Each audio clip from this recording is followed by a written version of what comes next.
ओम नमो नारायणाय. मी योग सद्गुरू डॉक्टर कृष्ण देवगिरी. आज आपण योग सद्गुरू विचारधारामध्ये बघायचं आहे जय बजरंग बल्ली हनुमान. एक अंजना नावाची अप्सरा होती. ती स्वर्गात इंद्र दरबारात काम करायची. तिचे काम बघून भगवान इंद्र तिच्यावर खुश होऊन तिला बोलावणं हवं ते मागायला सांगतात. तेव्हा अंजना सांगते की हे देवा, तुम्ही मला मिळालेल्या शापापासून माझी मुक्ती करून द्या. तेव्हा देवाने विचारल्यावर अंजनी सांगते की ती एकदा पृथ्वीवर बालक रूपामध्ये खेळत असताना तिने एक ऋषीला तपस्या करताना बघितलं. तेथे एक वानर खेळत होते. तिला ते फार मजेशीर वाटले म्हणून तिने त्याच्याकडे काही फळं फेकली. त्यातील एक फळ त्या ऋषीला लागले. त्यामुळे त्याची तपस्या भंग झाली. त्या ऋषीने डोळे विस्फारून डोळे फाडून क्रोधाने तिच्याकडे बघितले आणि तिला शाप दिला की ती कोणाच्या प्रेमात पडली तर त्याच क्षणी ती वानर बनेल. तेव्हा तिने घाबरून त्या ऋषींना प्रार्थना केली की त्याने त्यांच्या शापापासून तिला मुक्त करावे. तेव्हा त्या ऋषीने तिला असं सांगितलं की मी हे शाप मागे घेऊ शकत नाही. तू ज्याच्यावर प्रेम करशील तो वानरमुखी माणूस असेल. हे ऐकून भगवान तिला सांगतात की हे अंजना, मी तुला या पापापासून मुक्त करू शकत नाही, पण तुला एक सांगतो की तू काही काळासाठी पृथ्वीवर जाऊन राहा. तिथे पवनदेव तुला तुझे पती म्हणून भेटतील. तू त्यानंतर पुत्रप्राप्तीसाठी भगवान शिवाची उपासना कर. पुत्र जन्म झाल्यावर तुला या शापातून मुक्ती भेटेल. अंजना पृथ्वीवर जाऊन राहू लागले. एके दिवशी एक मनुष्य वाघासोबत युद्ध करताना तिला दिसतो. ती त्याच्या प्रेमात पडते. त्या माणसाने तिच्याकडे पाहता क्षणी अंजनाचे वानरामध्ये रूपांतर होते. हे बघून अंजना रडू लागते. तो मनुष्य तिच्या जवळ येतो आणि तिला विचारपूस करू लागतो. तेव्हा अंजना तिच्या शापाबद्दल सांगते आणि त्याच्याकडे बघते. तेव्हा तिला तो वानरमुखी मनुष्य दिसतो. तेव्हा तो मनुष्य सांगतो की तो माणूस नाही आहे, तो साक्षात पवनदेव आहे. त्याला भगवान शिवशंकरांकडून वरदान भेटलं आहे आणि स्वतः भगवान शिवशंकराने त्याला तिच्या सोबत लग्न करायला सांगितलेलं आहे. अंजना आणि पवनदेव जंगलात गांधर्व विवाह करतात आणि तेथेच एकत्र राहू लागतात.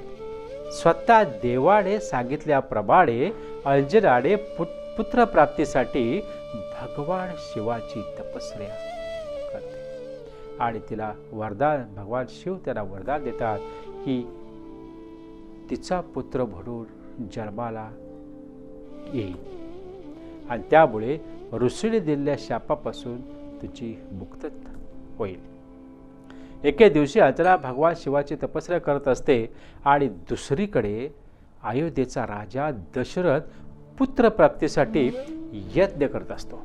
तेव्हा अग्निदेव प्रसन्न होऊन वरदानाच्या रूपात राजाला खीर म्हणजे पायस प्रसाद म्हणून देतो आणि त्याला त्याच्या पत्नीला द्यायला सांगतो. राजा दशरथ त्याची मोठी पत्नी कौशल्याला खीर अर्थातच पायस प्रसाद म्हणून देत असताना एक घार तो प्रसाद घेऊन उडते. ती उडत वनात जात असताना अचानक वादळ सुटते. हे वादळ वायुदेव घडवून आणतात आणि वादळामुळे तो प्रसाद ओझळ करून शिवमंत्र जपत असणाऱ्या अंजनीच्या हातात पडतो. भगवान शिवाचे प्रसाद समजून अंजना ते खीर प्रसाद समजून भक्षण करते. काही दिवसानंतर अंजना एका वानरमुखी पुत्राला जन्म देते. हे बघून पवनदेव खूप आनंदित होता. हनुमंत जन्माची घटना ही सूर्योदयाच्या वेळी चैत्र पौर्णिमा मंगळवार या दिवशी घडलेली आहे. म्हणून या दिवशी हनुमान जयंती म्हणून साजरी केली जाते. मारुतीला हनुमान का म्हटलं जातं? एके दिवशी मारुती खेळत असताना त्याला सूर्य दिसतो. त्याला तो एका फळासारखा वाटतो, म्हणून तो सूर्याच्या दिशेने उड्डाण करू लागतो. सूर्यदेव मारुतीला येताना बघतात, म्हणून ते आपले प्रखर किरणे वाढवतात, पण बालक मारुती सूर्याकडे उडत जातो. हे बघून घाबरून सूर्यदेव इंद्राकडे जातात आणि त्याला सगळी हकीकत कथन करतात. तेव्हा इंद्रदेव मारुतीजवळ जाऊन त्यांना समजवण्याचा प्रयत्न करतात की हे फळ नाही, ते सूर्यप्रकाश देणारे सूर्य आहेत, सूर्यदेव आहेत. तू जेथून आला आहेस तू तेथे परत जा. पण बालक मारुती त्याच्याकडे दुर्लक्ष करून परत सूर्यदेवाकडे उडत जातो. हे बघून इंद्र क्रोधित होतो आणि तो मारुतीच्या दिशेने वज्र फेकतो. त्यामुळे अणुवटी छाटली जाते आणि तो पृथ्वीवर पडतो. पृथ्वीवर भ्रमण करत असताना वायुदेवाला मारुती बेशुद्ध पडलेला दिसतो. हे बघून तो क्रोधित होतो आणि विचारतो, हे कोणी केलं? पण कोणाकडून उत्तर भेटत नाही. म्हणून तो मारुतीला घेऊन पाताळात जातो. त्यावेळी पृथ्वीवर वायू म्हणजे हवा वाहणे थांबते. त्यामुळे पृथ्वीवर पशु प्राणी पक्षी मरू लागतात. हे बघून सूर्यदेव ब्रह्माकडे जातात आणि त्याला सगळी हकीकत कथन करतात. तेव्हा ब्रह्मदेव इंद्राला घेऊन पाताळात जातात आणि वायुदेवाला पृथ्वीवर परत येण्याची विनंती करतात. पण वायुदेव पृथ्वीवर येण्यास नकार देतात. तेव्हा ब्रह्मदेव मारुतीला आरोग्य संपन्न करतात आणि मारुतीला वरदान देतात की कोणतेही शस्त्र त्याला मारू शकणार नाही. आणि इंद्रदेव वर देतात की आजपासून मारुती चिरंजीव राहणार आणि त्याच्या अणुवटीला वज्राने छाटले म्हणून मारुतीला हनुमान असे म्हटले जाईल. हनुमंताचा रंग सेंदरी का आहे? बघा, एकदा सीता स्नान झाल्यानंतर कपाळावर सेंदूर लावते. तेव्हा हनुमान त्यांना कारण विचारतात की सीता सांगते की रामाचे आयुष्य वाढण्यासाठी त्या सेंदूर लावतात.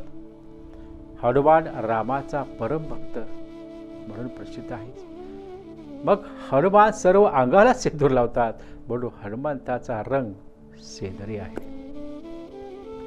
हनुमंताला सेंदूर आणि तेल का अर्पण करतात?